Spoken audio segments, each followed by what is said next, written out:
Hi, Carla Ways here. Today's topic is about my tendency towards reinvention and transformation.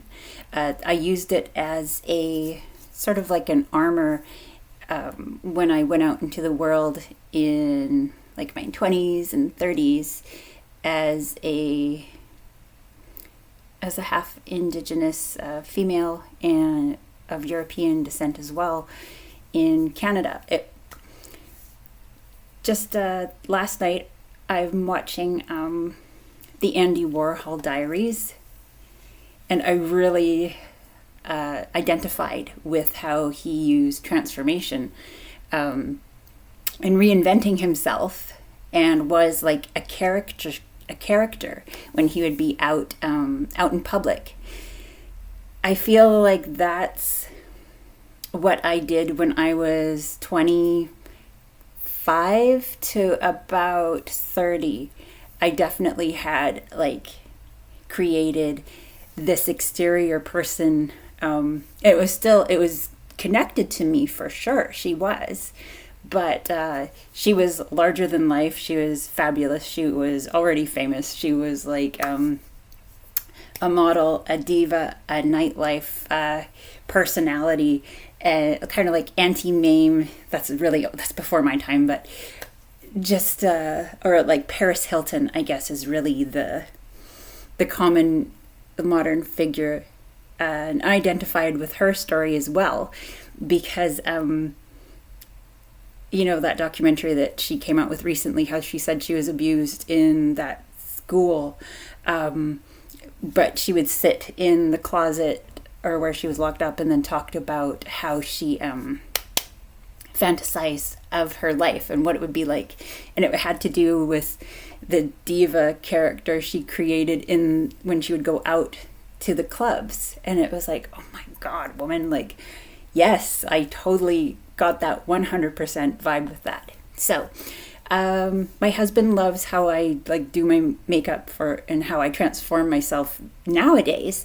So I'm just gonna do my basic face, I don't even have my eyebrows on. These are microbladed, and I probably won't do microblading anymore, just because with inflation and everything, it's like, well, if I'm gonna spend money like that, I would rather just get some Botox and do the same and just pencil it in, because also it's a bit painful, and you have to do a bit of prep 2 weeks going in, and then pain at the time of the needles going in your eye, your forehead and right here, and then eyebrows. Pardon me, I do know my anatomy.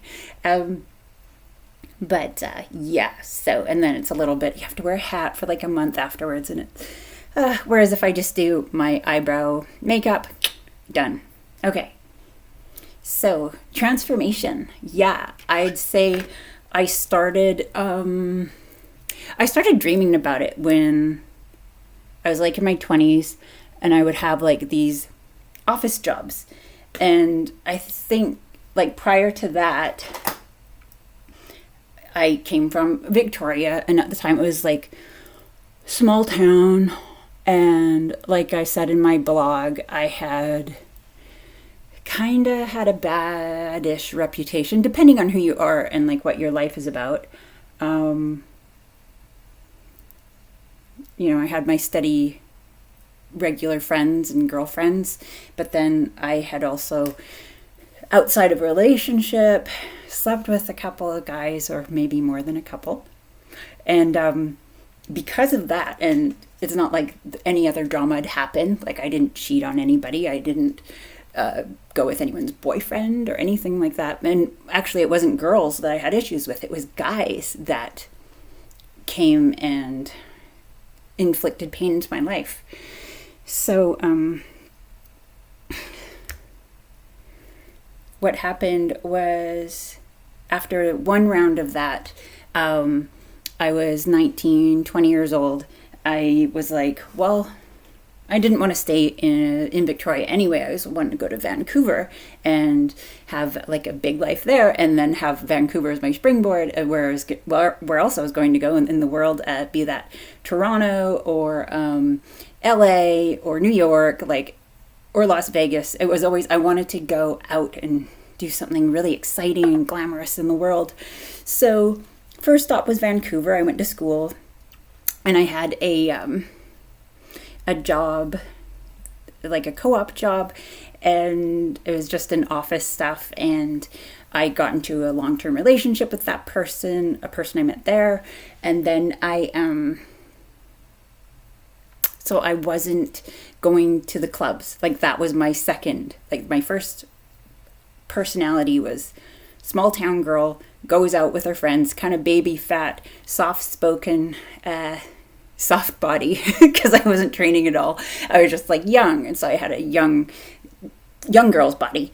And then after that, getting like slut shamed, as I said in my blog, and traumatized that way by the psychological. And I think I had been, pardon me, I'm yakking away, getting my glue dry. I think I had been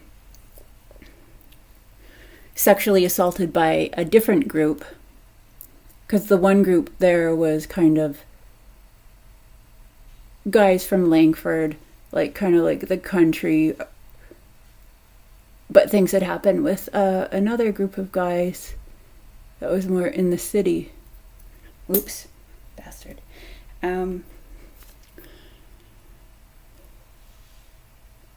So I was already kind of used to reinventing myself just a little bit then.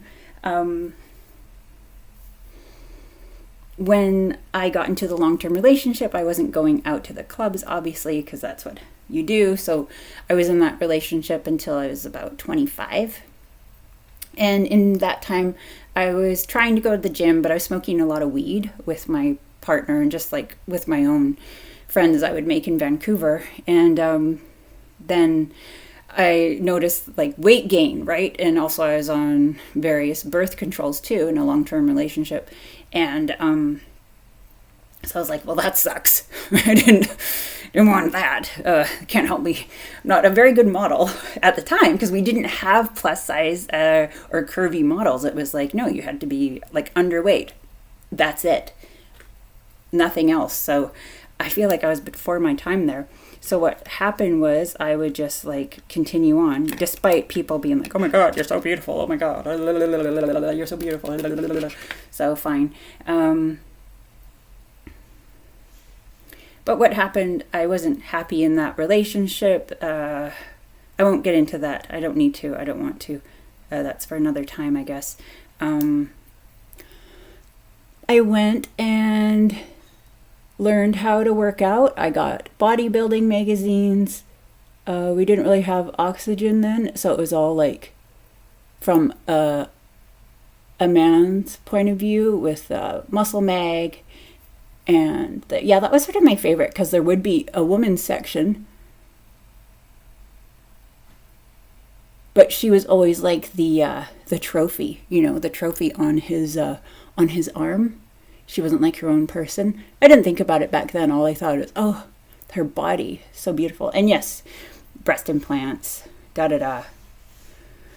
So I go out to Saskatchewan, where my parents were living at the time, and help them get their business. So this was on like our reserve, like our nation. And I was coming around to being comfortable in my skin as an Indigenous female. And we would have said First Nations then. And it was good. The gym was just like 10-15 minute drive. So I'd go there. Got really consistent with it. My dad bought me like frozen chicken breasts, so I did the diet fairly decently as what I could for at the time. And I had already done in Vancouver like Venus swimwear, Hawaiian tropics, but I didn't do so well because of like my body was so soft at the time.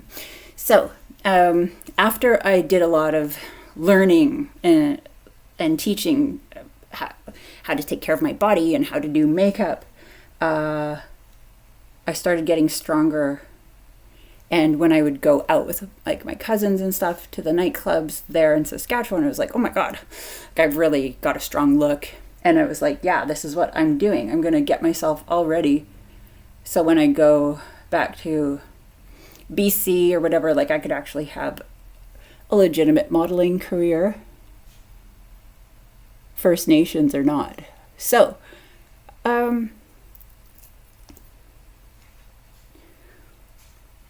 went back to Vancouver and Victoria, and I got into, it was really the Hawaiian Tropic Vancouver, I think it was 2001, the city finals, that was my platform to this yet next level of my life, where I would meet people, and it really, like, it set the stage for where I was going, and unfortunately it also set the stage for my probably my biggest addiction period. Well, that was the beginning, the first part, where I did like ecstasy and GHB and stuff like that. I hadn't done that before, and apparently I think I did some crystal meth too.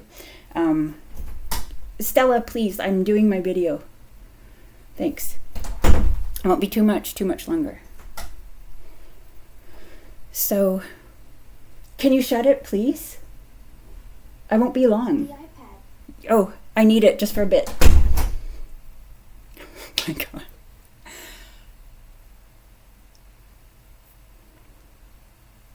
So it was, another story for another time. I didn't place and I didn't do well, but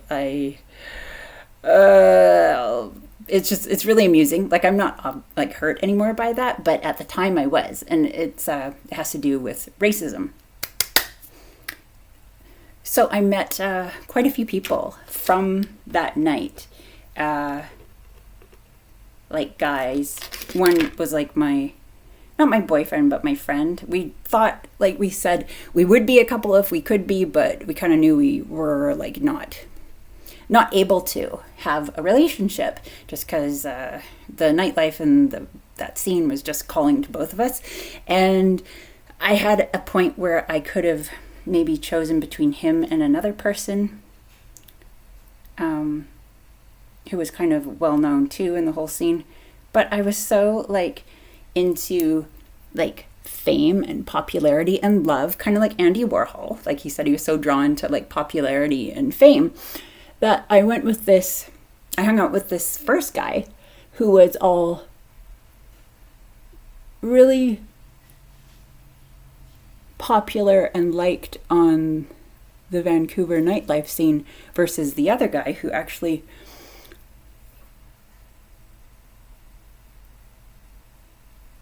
he was a nightclub owner. Like, he was actually, if you think about it, he was our age, but here he was like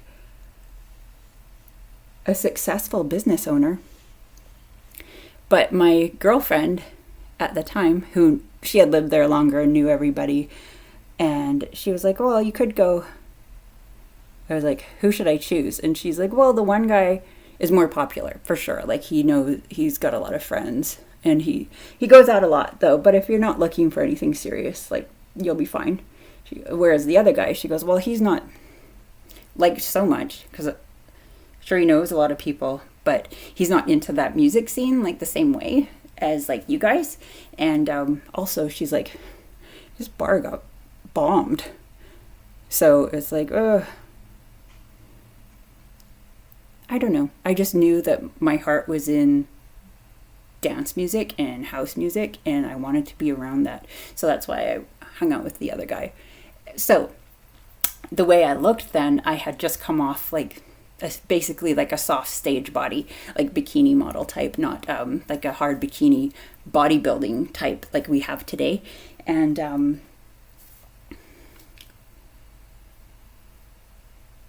then I wore green contacts, so I had like this really neat look.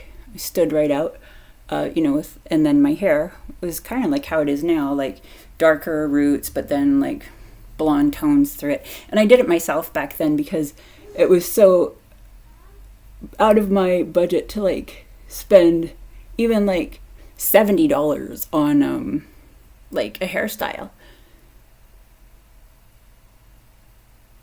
And then as things would have it, as like the cycles of things kept repeating, what happened was, I won't go into the details of like my experiences on the house music scene then in Vancouver, but it just didn't work out. A few, maybe like 7 months later, everything just went sour. And a reoccurring thing is people gossip and talked about me. And I think because I didn't have a big sister sticking out for me or a big brother. I was on my own, even though like I do have older siblings. They were so much older that they weren't in any of my social circles. So I was basically alone. And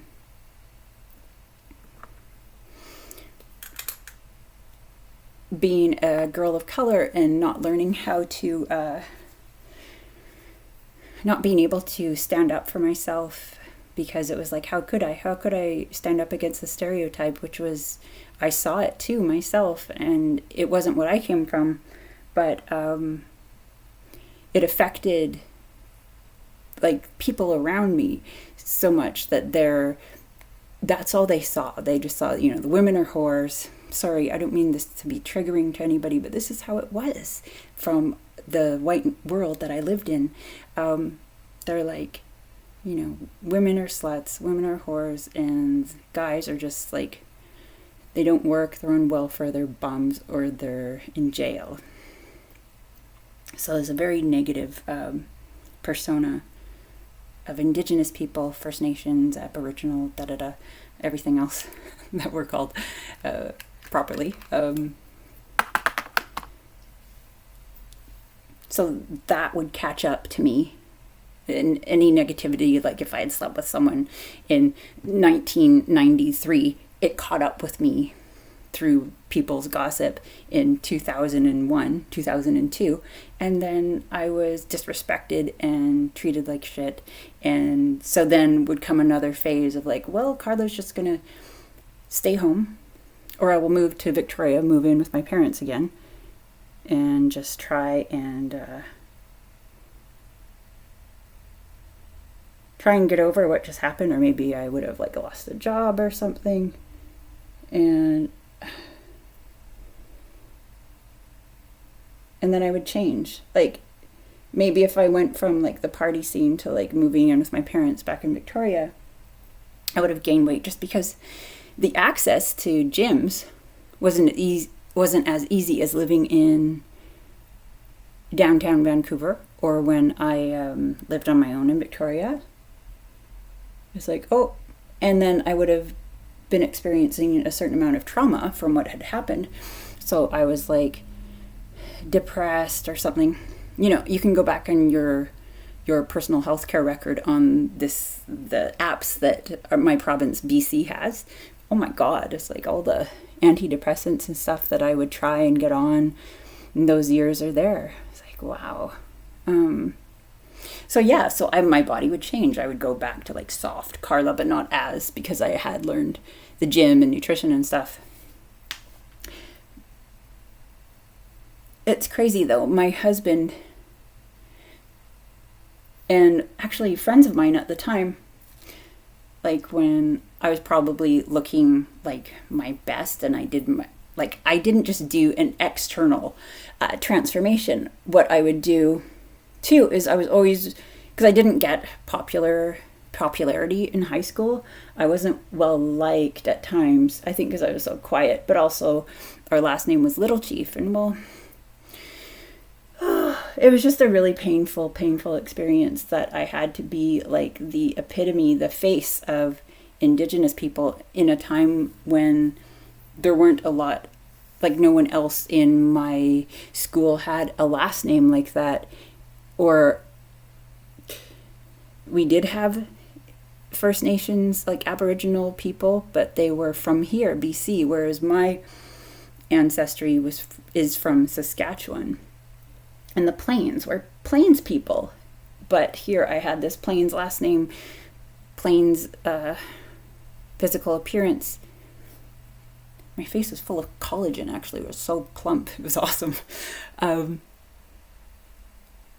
But I didn't have the background or support here in Victoria, so I just imploded. So yeah, when I was doing my best, I had also read lots of books about how to become like popular, how to be successful socially, like how to win friends and influence people. And I would use those. And so that's how I got really good social skills, and I made lots of friends like on the nightlife scene. I became friends with like promoters, club owners, like doormen, servers, bartenders. Like it was fun. And I finally got that popularity that I had always been seeking. Definitely. Yeah. And I did feel like a star, and I did feel like a diva, and I did feel larger than life. And I got what I wanted with that first round of like doing GHB at like the after hours and drinking and stuff. Like I got that, but then of course it crashed a little bit later with people not liking me, girls being jealous maybe that I was getting a certain amount of attention. So then I would change and morph again. But my friend at the time, she was like, Carly, you remind me of Pamela Anderson. It's like, she caught me because Pamela Anderson was my makeup role model and style role model at the time, because she was so popular back then. And that's how I got better and better doing like lashes. I mean, I'm not 100%, but I'm pretty good right now.